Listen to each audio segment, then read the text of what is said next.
Tukifika wakati wa kupiga kura, rushwa ni adui ya haki. Rushwa uchelewesha kila kitu.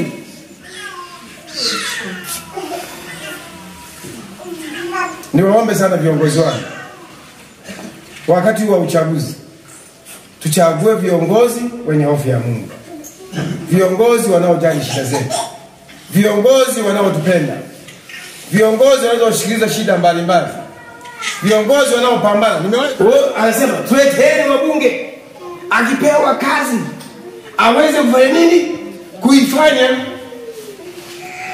kazi ya manyingo kwa mwenye kitu wa kamati wibunge, labda mwenye kitu wa kamati ya miundombinu, mwenye kitu wa kamati ya fedha, ile bunge kwa wibunge. Kuna leo kule sasa wao wanataka kupeleka bunge. Wao yoka tuingia kwa wibunge. Wewe sasa hewa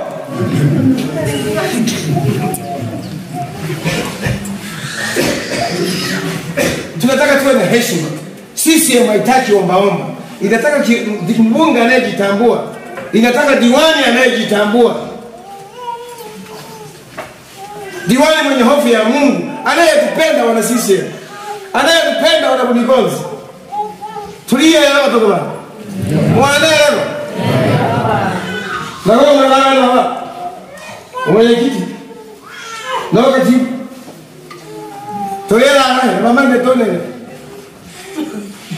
Sasa kwa ndo kanga kwenye moto kama hela. Kule yani hela, bakoma yeye kula.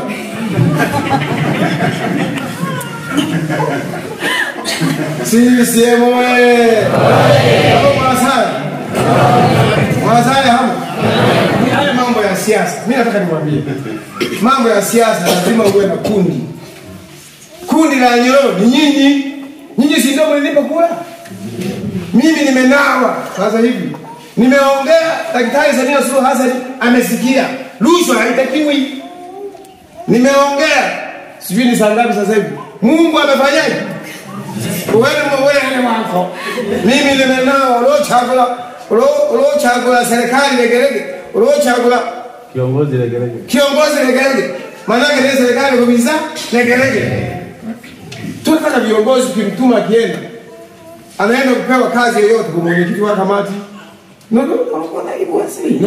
Wasili.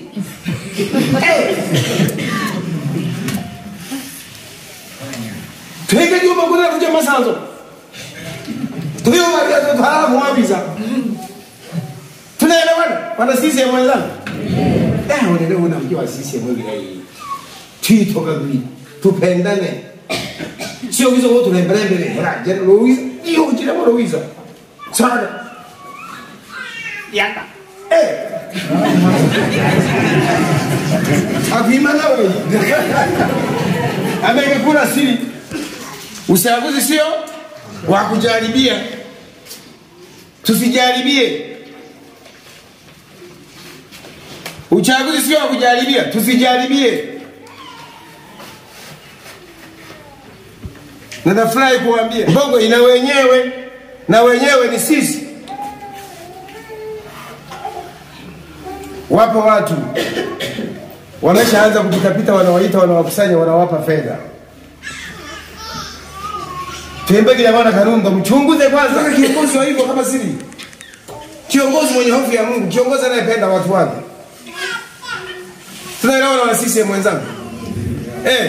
Na wengine mnaruhusiwa kuchukua fomu kwa sababu nafasi iko wazi, wakina baba na wakina mama mnaruhusiwa kuchukua nini? Si wote ni wana CCM, na mimi nitarudisha majina yenu kwenye ubunge hivyo hivyo, na utafika na tutaambizana nani anatufaa na nani hatufai. Tutaitekeleza sisi wenyewe. Wenye waamuzi ni nyinyi wenyewe ambao mmekaa humu, kwa sababu nyinyi ni viongozi wenzetu. Sio kwamba mimi ni kiongozi. Nyinyi ndio wapiga kula na nyinyi ndio mtakaamua nani awe mbunge wetu na nani awe diwani wetu. Nyinyi wenyewe ndio wapiga kula kwa siku ile ambayo itatajwa. Tarehe ambayo naikumbuka kabisa ni tarehe 30 mwezi wa 10 ni mwaka huu. Tutachagua madiwani, tutachagua mbunge. Lakini sasa ambao wanatupa hela tuwachunguze kwa kweli nani anatufaa na nani hatufai.